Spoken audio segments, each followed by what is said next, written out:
Hey everybody, Jay Hersko here, your on-again, off-again host of the Agile Uprising podcast. First off, I wanted to thank all of you listeners for being so dedicated. We've watched our listener numbers grow slowly but steadily over the last year, and we really do appreciate you listening to our episodes, you sharing it on social media. It's really been awesome. We hope you like the content, and we hope you stick around for some of the stuff we've got going on. So this week is going to be a little bit different as we're running an experiment.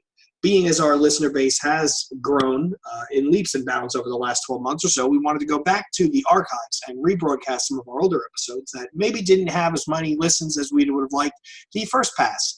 A lot of people don't have the time to go diving into back catalogs, so we figured we'd resurrect some of our old episodes and represent them to you as a brand new take, so maybe you get something out of it that you might have missed.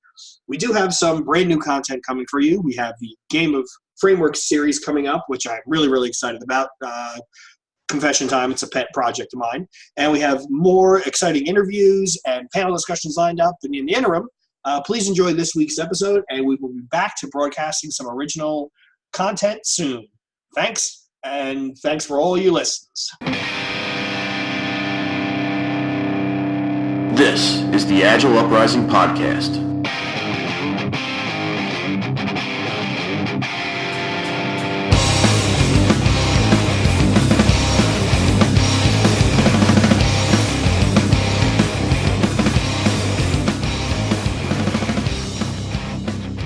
So I want to welcome everyone to another Agile Uprising podcast. Tonight we are lucky enough to have a great group of Agile practitioners. Tonight we're going to be discussing women in the lean Agile universe. So I want to thank everyone for joining us. I'm going to have our guests tonight go ahead and introduce themselves. So why don't we go ahead and start with Lisa. Oh, thanks. It's great to be here. I'm Lisa Crispin, and I've been in the software business since the early 80s when there were just as many women as men. So it's been an interesting journey for me as I've moved through different teams and found fewer and fewer women. But I'm really excited to have an event like this, a podcast like this. Back in 2010, Mike Sutton and I did a Women in Agile project for the Agile Alliance where we just interviewed women in Agile, and it's super great to be able to just have a podcast and have this discussion. I'm really seeing a lot of changes, so I'm looking forward to the discussion. Great, thanks, Lisa.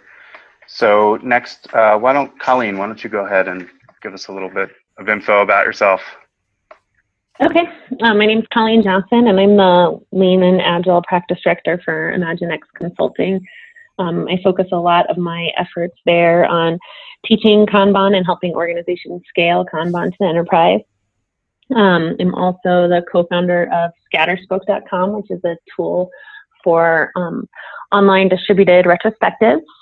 And I've been in the software world for about 15 years, so I have probably a very different lens than Lisa, and I'm excited to hear a lot about what her experiences were like before and now, and everybody in this podcast. I think this discussion is a great one, and one that everybody can bring a lot of different experiences to the table to share.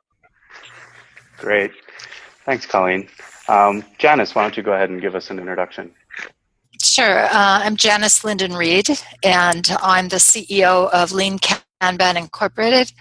So I run the training program, the events, the publishing, a bunch of different aspects of the Kanban market. And I have also been in the software industry since the mid-'80s, and I got into Agile in 2008. I've had many experiences where I've been the only woman working at in an office. So I'm very interested in this topic. I tend to be a dissenter on the whole women in blank groups. So I'm very interested to hear what everyone has to say. Great. And Becky, how about a quick introduction? Great. Thanks, Andrew. My name is Becky Hartman, and I'm an Agile coach at Agile Thought in Tampa, Florida. And I've been probably in the software space for maybe only 3 to 4 years. And before that was in IT, in infrastructure and project management. I came up in kind of the PMP world and migrated over with the ACP on through with some other certifications. Kind of felt like a real natural progression for me, from maybe like I could breathe out, like I had a team with me instead of I was the one who was responsible for everything that was going on. And recently, I've actually this last year with 2 other partners been speaking on the topic, and we actually spoke for PMI on women in project management, but we took it around a couple of venues. And so it was kind of a women in, fill in the blank, kind of as Janice said. And really we talked from an aspect of, we know there are aspects that are definitely unfair, but we talked about kind of where we limit ourselves and how we can improve ourselves and help ourselves more in ways that benefit us. So I'm very interested in this topic and this conversation as well. So that's great. Thanks everyone again for joining. So I think that's an interesting sort of segue into the conversation, Becky. So how has your journey taken you since you've started till now? Sort of what areas or what contributions do you see that have helped, that have been challenging? So walk us through, if someone wants to go ahead and sort of walk us through how that journey has progressed and sort of some of the interesting facts about it. Well, this is Lisa. I think one interesting thing is what we didn't know that went on before. I've just recently read some books about women who were pioneers in programming back in the 30s, 40s, 50s, 60s. And it's really great that somebody thought to write about these women who worked at universities or at NASA or Jet Propulsion Laboratory, different places where computing was started to be used for something practical. And I wonder sometimes when I was growing up in the 60s, what would my decisions have been about what I wanted to do if I'd have known about those women? Because I totally fell into the software industry in the 80s.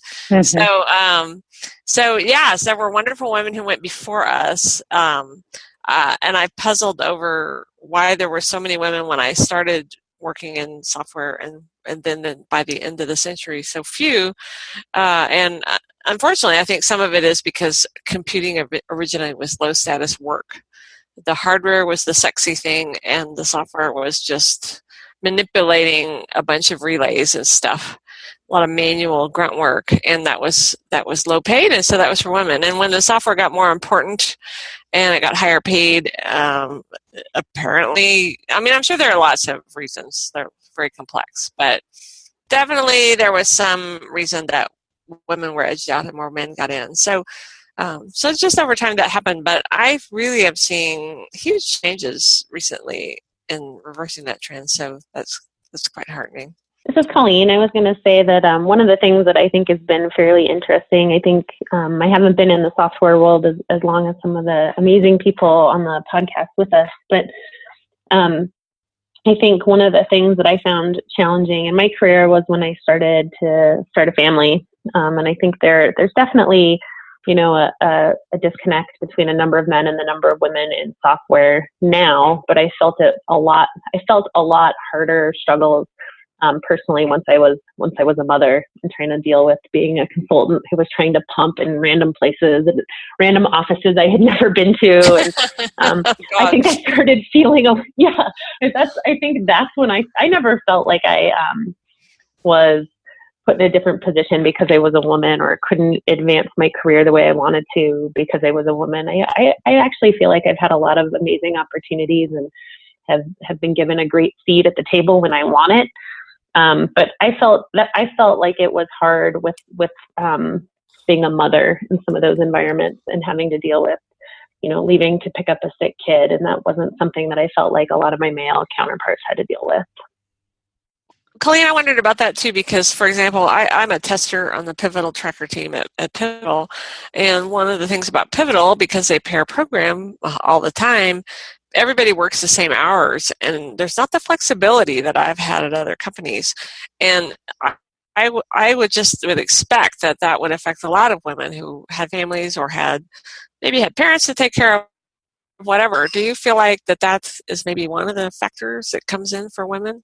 Well, and I was just going to say, so, I mean, there's all kinds of data out there, and definitely blog posts in different cases where women have experienced that in more subtle and nuanced ways, not necessarily outright stated, but in the ways like if you typically, the whole crew is there at the same time, like you're saying, Lisa, or, Colleen, when you feel like there's pressure there. I mean, certainly I felt the same thing. I had a daughter who had many allergies when she was young, and there was 2 weeks the first time we discovered where I left almost every other day to have to pick her up from school. And I really felt a lot of pressure from my manager just to I need you back here as quick as I can. Subtle things like that really make you nervous, especially as a single parent, which I was then, to kind of comply with that. It always seems to be, and I guess I shouldn't say always, in a lot of cases that, the traditional roles play out, and moms, typically take the brunt of those kinds of things, even in a normal household, right? So there's definitely statistics that point to that, and even more so that both men and women are harder on women. And even when there was a survey done through one of the project managers who's very active in the PMI community, that both men and women see men as more dedicated to their roles, specifically in project management, but it does tend to trend across other industries. So it's like, if women kind of feel the way that we feel, and also there's a perception that maybe men are more dedicated, that's quite a nuance to be had in any industry. Definitely. And I would agree with what you said. I mean, I think sometimes that we are the hardest on ourselves, right? Like you said, about feeling guilty, about feeling like you have to leave or have to go take care of kids.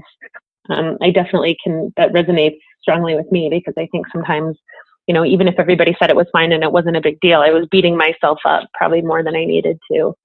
About not being as present. Yeah. Janice, do you have anything you'd like to add, or?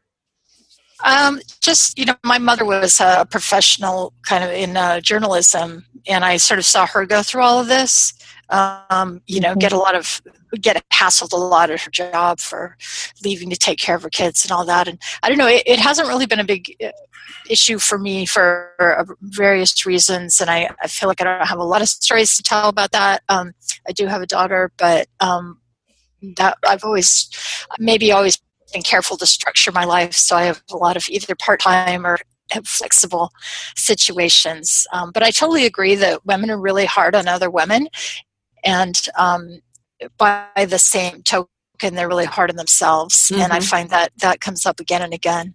That is the topic that seems to come up over and over and over again with colleagues. I was actually really fortunate enough to just be in St. Louis this past weekend at the ACC-US, the Agile Coaches Camp in the US.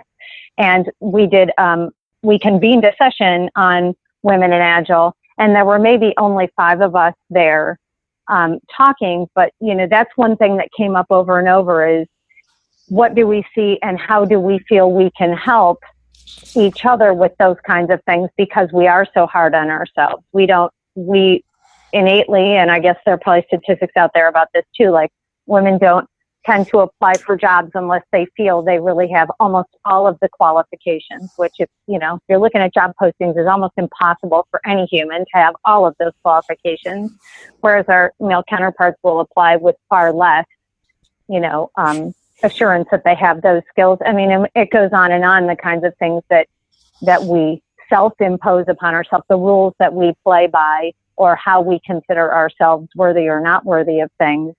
And, really, for me, building a strong network and having people give me honest feedback has really been key to kind of telling me I'm full of it when I need to kind of stop it, right? Or be encouraging to myself, be my own best friend, or have a best friend to help me out with some of those topics. This is Lisa. I like to point out it's not just women who are hard on women. Everybody's hard on women. And I don't have the research right in front of me, but there are very solid scientific studies that show that I don't remember the exact number, but in terms of performance evaluations, something like 85% of women have had something negative on their performance evaluation. Guess what the percentages of men? It's something like 5%. And we wonder why women don't rise up through the levels of the organization. That's just a small example. There's a lot of solid research out there, but it's a real thing, and it's not just us being hard on us. We shouldn't blame ourselves. There's a lot of cultural stuff to work against. So Very true. I agree with that. Have you had any success in sort of combating some of that behavior? Well, since I work with events and I organize events and I'm a program chair sometimes, and I've learned that you actually have to explicitly invite women who could potentially be a good speaker. If I'm running a training class and a woman talks about her work situation and it's really interesting and really compelling and she has really great experience, I find that I actually have to go up and even if I had already said, look, we're looking for speakers, to the whole class, I'll find that I literally have to go up to the woman and say, hey, I think you have really something to say, something to contribute, and you should apply, and then follow with that person. And I really don't do that because it's a woman, just because, I want more women at the event. I do it because I feel they actually do have something to contribute, and if I don't invite them explicitly, it doesn't even occur to them. I mean, that's what they say all the time to me. They're like, I never would have thought of it. It's something as simple as that. Invitation makes a big difference, and there's definitely a lot to be said about kind of shifting that focus and giving people a different filter to look through, envisioning themselves that way. As you said, one of the things that I've recently read about made complete sense, and actually had the experience just today, was that sometimes when women speak, again, as we pointed out, women and men are both harder on women. Sometimes thoughts aren't heard. You feel like things are glossed over. They attribute it more to when women are speaking in a group where there are, maybe equal male to female or predominantly male, where the idea is brushed over, and then a few minutes later somebody else says the idea, and the idea is attributed to that other person. And recently there was an article that came out on Vox.com about the Obama White House and how even though he definitely leans in favor and has made great strides in having more women in his White House and in his cabinet, the women were still experiencing that phenomenon, and they began doing something they called amplification, which is where when one woman speaks and says an idea, if the idea isn't validated or acknowledged, another woman will repeat the idea and attribute it to the woman who initiated the conversation or the idea, to make sure that there's some confirmation of that statement, and experienced it just today in a meeting that we were having, mixed both male and women, and it did work. I mean, it was good. It kind of felt like there'd been no recognition of it, and then when the second person said it, there was recognition. I don't think it's necessarily an intentional thing at all, and I think to some extent, maybe everyone experiences it, but they have, again, done the studies that women statistically experience it far more than men. And I think that's a good way to do it. It's also letting someone know that you've heard them if you're amplifying what they've said. It's a really good tool for communication. Use it in mirroring and all of those things. So it's good all around as far as I'm concerned. Yeah, I love that. I've been learning a lot of techniques of, good communication, and that was just an awesome one.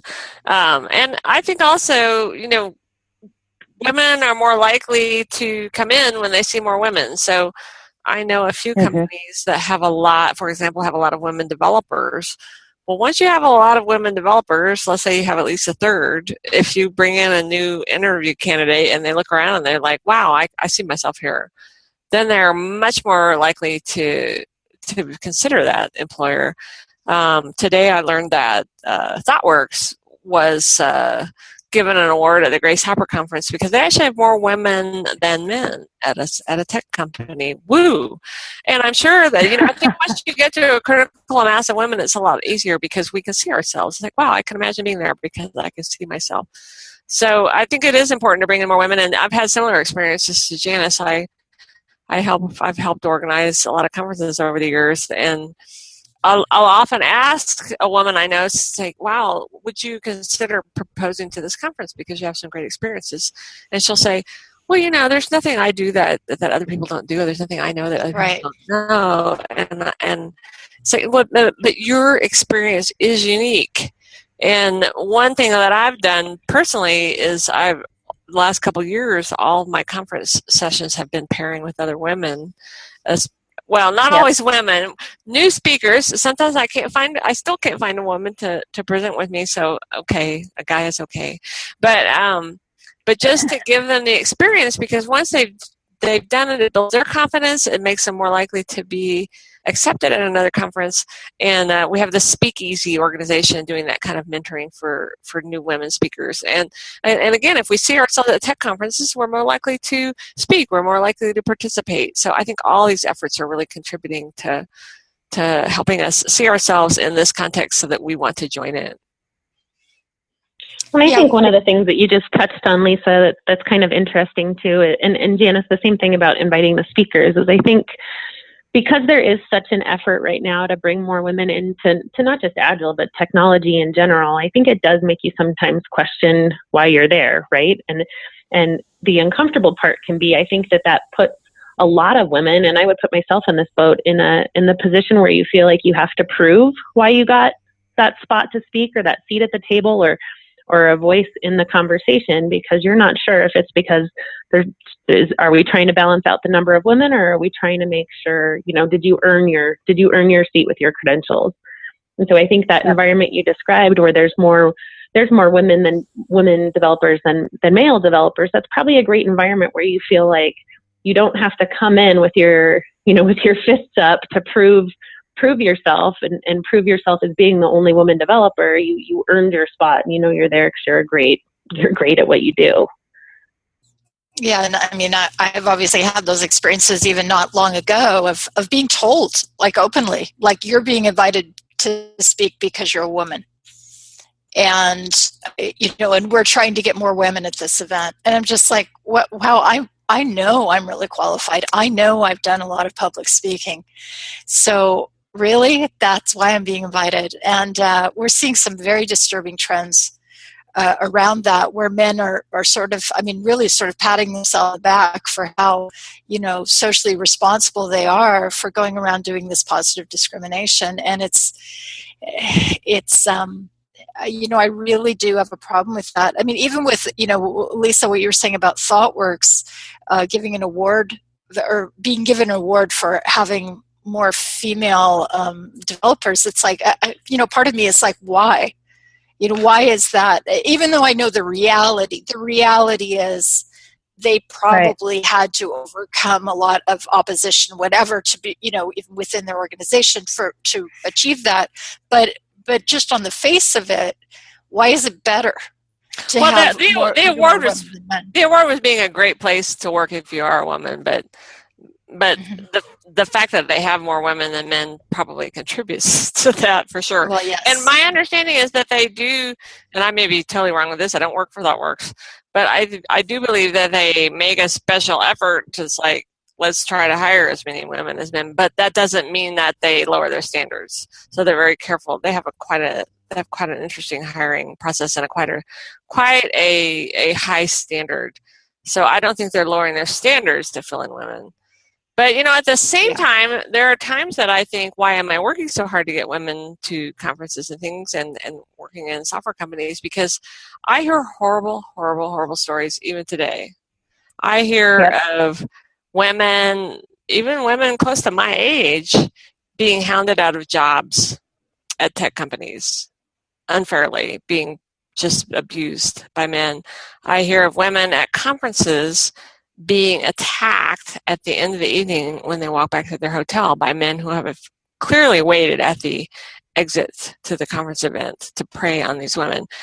this just isn't okay, and should I be trying to get more women to join in this? And so I'm working really hard at getting conference organizers aware of this, and working on codes of conduct and working on to keep everybody at a conference safe. But yeah, it's a real dilemma, because at the one hand, it's like, wow, I love this business, I want more women here. And the other hand, it's like, okay, these women had a horrible experience. Do I want to lure someone else into that horrible experience? Right, and this is a great point. Is that I've been telling people is like, how about before we bring a bunch more women in, we work more on how we're treating the women who are already here, because this whole thing of interrupt people, talking over people, taking credit for people's ideas, all that women, it happens to me, it happens to other women that I see. I really think people should address that first. I'm not a fan of the code of conducts because, okay, let's say someone's being attacked outside a conference venue or something like that. Is a code of conduct going to make a difference there? Is it going? Wouldn't you throw those people out anyway? But there's it's complicated, and I think if we can just start by supporting women that are in our community, making sure they're being treated well, and making it a more appealing place. What I'm also seeing are women who are actually leveraging this positive discrimination trend to get status such as speaking positions that they do not deserve. And that's, I think, really, really disturbing. Even more disturbing than that, I see men bringing women in the name of having more diversity, and then I don't know, their motives are suspect as well. So it's incredibly complicated. People want to make it this flippant thing. I'm not saying any of you are doing this, but I'm saying that I hear this especially from men in the community that like, oh yeah, just bring in more women. Why aren't there more women? What's the problem? And it's not that simple. Yeah. And quite often, right? Because nothing is ever quite that simple as we want it to be. Right. So I just wonder, Janice, do you have leading ideas or maybe larger ideas? I know they're still complex, but I'm really interested because clearly you've seen this a lot. I've not had the experience of really applying much and speaking at conferences yet. I was just very fortunate to have someone offer to share their speaking position with me at a conference that's coming up in November. And I'm working my best to take advantage of that because she's mentoring me through that. But do you have other ideas on how we can help to, like you said, maybe not pull more folks in at this moment, but help to make it more safe and the things that we can do there as a group? Yeah, the experiment that I'm looking to try, I have not actually kicked it off, but I'm hoping to this month, is having a maybe not even a women-only group, but some kind of a private online group that's a friendly audience where you can take your intellectual property, such as articles that you've written or presentations that you've put together, whatever, and you could circulate those for feedback, because the other thing is I want to make sure that women have very strong content, because it's not doing women any favors if they're putting women on a stage or publishing women's work if it's weak, and right. Sometimes just partly through lack of practice or lack of experience or whatever it is, it can be weak. So I don't like that I'll look at a conference program and see a bunch of soft presentations that are all the women's presentations. I just think that's sort of sending the wrong signal. So I really think if we can help those of us who are more experienced can work with these women and that are newer to it and help them develop their ideas and develop their confidence, then hopefully that would help. Yeah, I've seen real results from the Speakeasy program on that.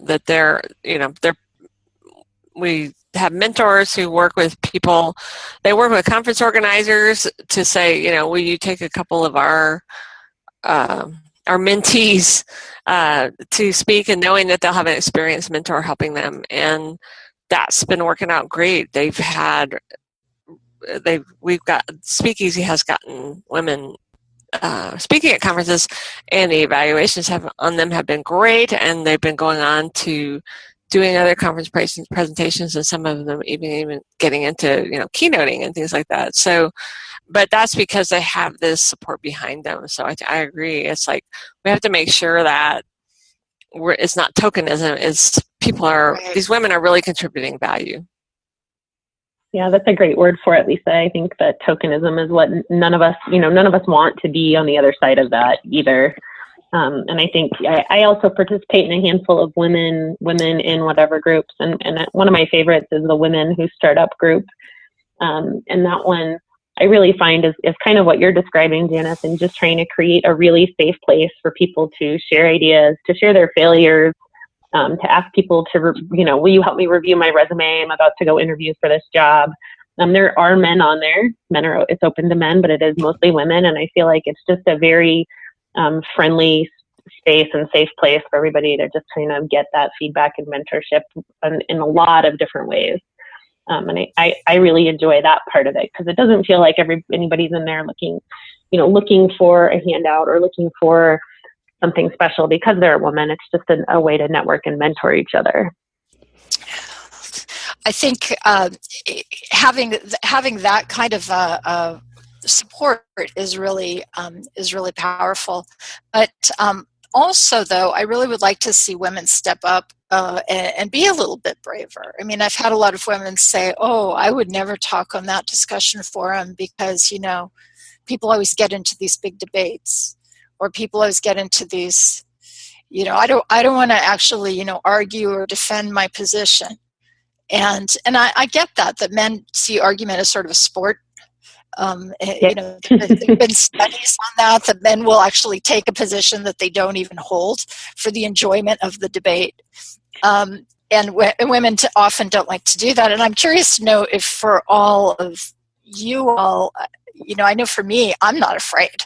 I'll get right out there, and if, often it isn't the response I want. I mean, maybe it isn't as supportive, or I get ignored or something like that. But I wonder if the women in our community who've been around for a while, are they maybe a little more assertive that way? This is Becky. I know for me, it would depend on the topic. Certainly, I am a lot stronger as I've gotten older and further along in my career to say, I'd like to challenge that, or I really don't agree with that statement, and, try to negotiate. I like good debate. And the team I'm on now, we have a lot of good debate and a lot of challenges when we talk things through. And I think that we handle that conflict really well. I also know that in certain forums, I would probably stay quieter, and sometimes it has to do with just not feeling like I'm well informed, and therefore don't feel like I really have an argument to make, even if I really don't like what somebody else is saying. But I will admit that there are times where I don't enter into, because I don't want to draw down the ire, right? I see many of the women that I follow on Twitter that, and even if they're not in a debate, or simply if they disagree, man, the trolls are horrible. And there's a certain line that crosses that makes me feel very unsafe for them. So at those points, I won't enter into those kinds of debates. So do you guys see any difference in the Agile community with some of these obstacles that you're discussing? Is there a different lens within the Agile community because of the promotion of collaboration and so forth? Do you feel there's a different perception or acceptance? This is Lisa. Personally, I have seen a big difference as a tester. Well, I've been in a lot of roles over the years, but the testing community back in the early to mid 90s, and even today, there are certain people in that community who, in my opinion, are bullying women. And I have not experienced that in the Agile community. It doesn't mean it doesn't happen, but I just personally haven't experienced it. I feel like from the first time I joined an extreme programming team back in 2000, it was an extremely welcoming and as you say, collaborative community. And I think, when you have a community based on values of collaboration and feedback and people are the most important thing, I think that's going to have an impact. And I hope we can get away from the label of Agile and say that's just the way we should develop software. But unfortunately, when you're talking about people writing books or presenting at conferences, some people do develop an ego. And unfortunately, some of those leaders, in my opinion, what I've seen is that they, for whatever reason, are extremely hard on the women. And I don't like to see that, but I personally haven't seen that in the Agile community. Again, doesn't mean it doesn't exist, but I do feel like that's what attracted me to Agile. It's about the people and enabling people to do their best work. All people, including women. Yeah. And that's really been great for me. Yeah, I'd agree with that, Lisa. And I have seen a few that I think probably hit celebrity status in our community that I've seen some tweets and heard some things, but by and large, I have a very large group of what I consider male colleagues that I know I'm safe with, and I know that they promote the values of, for instance, say we're in a conference situation, they want to, there was a group of men talking this year at the Agile Alliance conference that we're talking about, how do we promote not to show women that they're safe with us necessarily. There's a lot of women here who support women and there's some safe space, but how do we kind of, without having to say to other guys, look, we don't condone those kinds of behaviors. Like, is there a button? Is there a symbol? And there was a great conversation between, several male colleagues that talked about, making sure that they let other men know that there is a certain standard of behavior they expect at conferences and around everyone, and even more specifically, like unacceptable conference behaviors for males towards women. And I was really, really heartened and thrilled to hear that it wasn't not my problem because I'm not a female, like my problem because I'm a human and this is my community, right? Yeah, I find that the Agile community, in my experience, has been very warm toward women. Like Lisa said, very sort of people and team based. The lean community, it's also very people oriented, but it's very intense in terms of being very, everything's very data driven and very, scientific method and like that. It's less of the warm fuzzies. It isn't that it's been more hostile to women, but it's not been as open arms, let's all hang out on the couch together kind of happy experience that I've had with the Agile community. Yeah, I feel like I've kind of had a foot in either world for a good part of my career now. And I would definitely agree. And I think that, some of what you talked about with an openness for debate and for conversation, I think some of that breaks down a little bit in some of the stuff in the lean community because it is more data driven and a lot of people view those conversations as a more black and white topic. Yes. You're right or you're wrong and there's nothing in the middle. So I think in general, some of those debates do get a little more heated and intense, and there is more of a reluctance to put things out there from not just females, males too. I think that's not a gender thing. It's more that's true. The nature of some of the debate topics. I feel like I've seen some of the stuff we're talking about with conference behavior at all different types of conferences, regardless of the topic or the, which side of the Agile community it's in.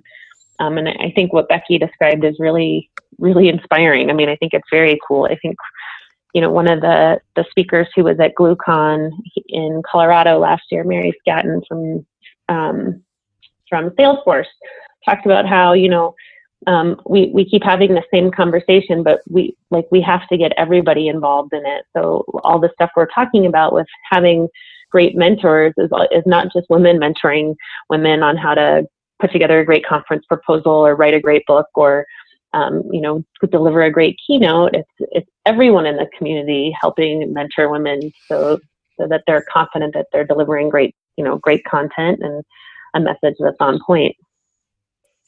Just to take this to an extreme, there's also this whole issue of how at conferences now, a lot of times in these codes of conduct, they talk about how, well, there shouldn't be sexualized imagery or sexualized clothing, or there shouldn't be booth babes, and it really I think starts getting into conflict with the whole sort of slut shaming and women owning their own sexuality. So I think it's interesting where this can all go. I guess it's much of it is context. Now, I've been guilty of that myself. I was at a conference several years ago where at the speaker dinner the night before the conference started, I saw a woman who was, I thought, quite provocatively dressed, and I just, this is terrible, but I just assumed she was just the date or the wife or whatever of one of the attendees. And so then the next day at the conference, I saw a topic that I thought sounded really, really great. And so I went to the room where the topic was, and here was that same woman. She was a speaker and still dressed provocatively. And I thought, well, I can't imagine that she can deliver a good talk on this in the time slot she has allowed. And I mean, she just blew me away. And she also made all the men in the room extremely uncomfortable. And that was a good lesson on my own leaning to judge people for their cover or whatever. Of course, she should dress how she wants to dress. And she is an incredibly smart woman who knows what she's talking about. And that's a good lesson to all of us. And so, it shouldn't matter how people look or how they, Yeah, Lisa, I agree with you. And part of it is that it's kind of what's been built into the DNA of how we view things. Again, men and women are both harder on women. Like we've discussed multiple times now, the double-blind studies are out there that prove it. And, once I read that, I actually read that for the first time, though the study existed before Sheryl Sandberg's book, Lean In, but I read it in her book. And I've spent a good couple of years, like, even if I have a reaction, like, I really try to check myself, like, what is that about? Like, are you being unfair? Is that because we've so learned to judge? And I know to some extent, because human people do that, but women have a very special way of judging themselves and each other, right? Based on appearances and making those assumptions. And I'm sure men make those assumptions too, but it's kind of like been turned into almost this, silent cat fight, if you will, in certain scenarios. And I've learned a lot from my reactions, just like you're saying that you did, that really have, I've had some preconceived notions that have surely bitten me in the ass before. And sometimes that's how we learn, but I hope I don't forget, right? Because I'm thinking if I'm doing that to someone else is doing it to me. And I don't want to lose opportunities or miss the opportunity to learn from somebody else or contribute or mentor or be mentored, because of that, right? I don't want to isolate myself or someone else. Right. So you guys are all bringing up really, it all seems to be stemming around value, these core values. I actually like the way you said that, Lisa, when you were talking earlier. How do, within the sphere of control or however you want to phrase it, how do you sort of enforce that or pollinate that we should be focusing on values and less around some of these other obstacles that we have? How do we promote sort of getting that out there? And as sort of individuals in this industry, how do you empower and promote this for the next wave so that maybe you can alleviate some of these challenges for females or women coming into this and sort of starting out? What sort of guidance can you provide that would give sort of the next wave more tools in their toolkit? I think we have to have certain standards. We're all professionals here, and I think that if the more we can do with promoting our work as management science, and really making that clear to men and women that that's really what we want to see, then I think that's a good place to start. It's like let's stay true to the work, let's stay true to customer value. And then to add to that, right, the values of, promoting, knowledge work, right? That's what we're talking about when we're saying having strong content, having a strong way to present, that mentoring piece and that learning. I mean, that volunteer feeling, idea, giving back to the community is something that's really present in the Agile community, but I think it's also something really present. I mean, you hear it present in all of us, but that's what we think helps. I'm sure we all have stories of those who have helped us and those who we've helped. And I think continuing to be that kind of mentor and volunteer, kind of modeling that behavior. And it's definitely one of those topics and behaviors that I personally have no problem getting into the debate about. We were talking about that intense debate and speaking up. This is the thing to speak up about, right?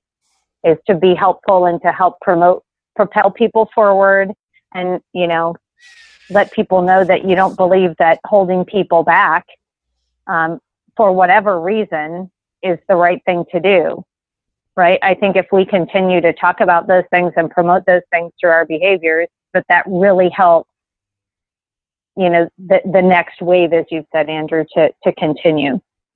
Yeah, I think a lot of this is up to the leadership of today's tech companies. Women are historically shunted off into, the pink collar executive jobs or the glass cliff. Oh yeah, we'll give a woman an executive position, but it's going to be one where she's surely to fail because it's an impossible project. Unfortunately, again, there are scientific studies that shows that goes on. And I mentioned ThoughtWorks earlier. They have a woman CTO. I think that's not a coincidence. So I really feel like companies. Yeah. I know they're all well intentioned, but I think until we see women at the executive level in tech companies, it's going to be harder to bring women in. And if we could see more women at the executive level, that's going to just percolate all down through the organizations and make us all feel safer to be women working in the software industry. So I really am hoping we're going to see more of that because I think it's a component. I think we can all help each other. Supporting each other is incredibly helpful. And I'm a member of some support groups where, women in testing, chatting online, whatever. It's very helpful to me. That's one side of it, but we also have to see the leadership of companies also take their side. Yeah, I like this concept that we're all talking about mentoring and reaching out. And, I think it's partly professional growth and it's partly, having somebody you can talk to, right? Whether it's, I had to pump in the basement of a building downtown, right? Sometimes it's not 100% work or being taken seriously at work. I mean, sometimes there's other things that I think having strong females in the workplace, in the community, in the Agile community, the Lean Kanban community that you can talk to when things are going well and when things aren't going well, or if you have a shitty, your talk doesn't go very well, right? I want to sit down with somebody and be like, I don't know what I just did. Can you help me? So I think some of it's helping mentor, but it's also creating really great relationships with all the strong, smart women in this community we're in. Yeah. And there are a lot of us. Yeah, there are a ton. So I think that's a good point. So there are a lot of you. So I know that this has been extremely educational for me. Would there be an interest in continuing this conversation as a series, to blossom this, to get more sort of information and interaction out there? Could this be a good vehicle to do that? Whether it be via podcasting or online communities, do you see more of this as being a benefit? or is there Yeah, more? absolutely. I mean, yeah, Andrew, there is a Women in Agile Slack group out there that I think emerged out of a couple of years of different groupings being convened. And I know this group in particular, I believe, Natalie Warner and Lisa Atkins got together and kind of formed this grouping, but I'm not sure. I mean, there are a whole bunch of little autonomous groups mentoring and doing things in their communities and feeding back into this larger group to share information and share articles. So there is a Slack group out there, and I can, get the information and we can put it on Agile Uprising site for those who are interested. But there is a growing community. I think though I do think it has to be more than just, a Slack group and a place to talk, but what are we actively doing? Like Lisa said with Speakeasy and like Janice's experiment that she wants to do, we maybe need a sounding board, a place to post those opportunities or to share those opportunities widely to continue to communicate so little pockets can merge into larger, groupings. But I do think it's an ongoing conversation. That's great. As I said, this is extremely educational for me, and so I appreciate the information. So I know we're coming up on the hour here, so I don't want to necessarily time box anyone out from saying anything, but I wanted to give everyone an opportunity to possibly, if you're speaking at any engagements or you want to sort of open up and provide any information about yourself where people can find you, follow you, and so forth. I definitely want to allow that opportunity before we sort of wrap things up. But I also would like to welcome you back to do this again. I think an hour to sort of cover such a broad topic isn't quite enough, but I'm not sure anyone can quite go on to listen to a podcast for 4 hours. So, I would love to see this continue. If there's an appetite to continue, I would love to see this conversation to continue. So don't necessarily need an answer or anything. So I'm going to go ahead and just sort of go around the horn. And Lisa, is there anything that you have coming up? Are you speaking anywhere or anything you want to sort of promote or throw your Twitter out there for people to follow you? Thanks. I'm Lisa Crispin on Twitter and most social media, and lisacrispin.com is my website. And if you're interested, if you're thinking about speaking at a conference, I would love to help you with your proposal, whatever. I pair with a lot of people to present. My next conference is Agile Testing Days in Potsdam, Germany. And I really love these conference organizers because they work so hard to get more women speaking at the conference and more women attending the conference, and not just women, other, all the minorities, all the diversity. And so I really, we need to support the conferences that are doing this. We need to spend our time and money helping the organizers that are trying to help our community. So I'm really excited about that. But yes, I love hearing from everybody, and I love these discussions and hearing these different viewpoints, and I've learned a lot doing this, so thank you very much. Thanks, Lisa. Thank you again for your participation. So this was good. So Janice, do you want to go ahead and you have anything you want to plug or promote? Let's see. I've got the Lean Kanban North America conference for 2017. That website is up and looking for speakers, so people can go on the website and apply if they want to. And I do not discriminate men versus women, but I encourage anyone to apply to speak. We're always looking for new voices. And I think the next place I'm speaking is the Kanban Leadership Retreat in Dubai in January. So anyone wanting to get into the more advanced topics, do check out the Kanban Leadership Retreat. It's an open space. Great, thanks. That's Dubai. We could go off on a topic on that all on our own. Yeah. So, Becky, how about you? So I'm on Twitter at Becks, BECKS PM. And other than that, I have yet to have my first conference speaking experience. I've done several locally and look to continue that. So I'll get back to you on that. Hopefully soon in the next year, I'll have a couple of venues to talk about. And I've really enjoyed the conversation. I think we've had a rich kind of pocket of information and different but blended ideas and statements and ways to look at things. So I'm definitely glad I got to participate in them. That's great, thank you. And Colleen. Yeah, I can be found on Twitter under Scrum Hive. I have a couple of speaking engagements coming up at the Silicon Valley Agile Leadership Network meetup in December, the Tri-Valley East Bay Agile Leadership Network meetup in March, and then an Agile and Beyond conference in Ann Arbor, Michigan in May. All three of those topics will be on scaling Kanban to the enterprise.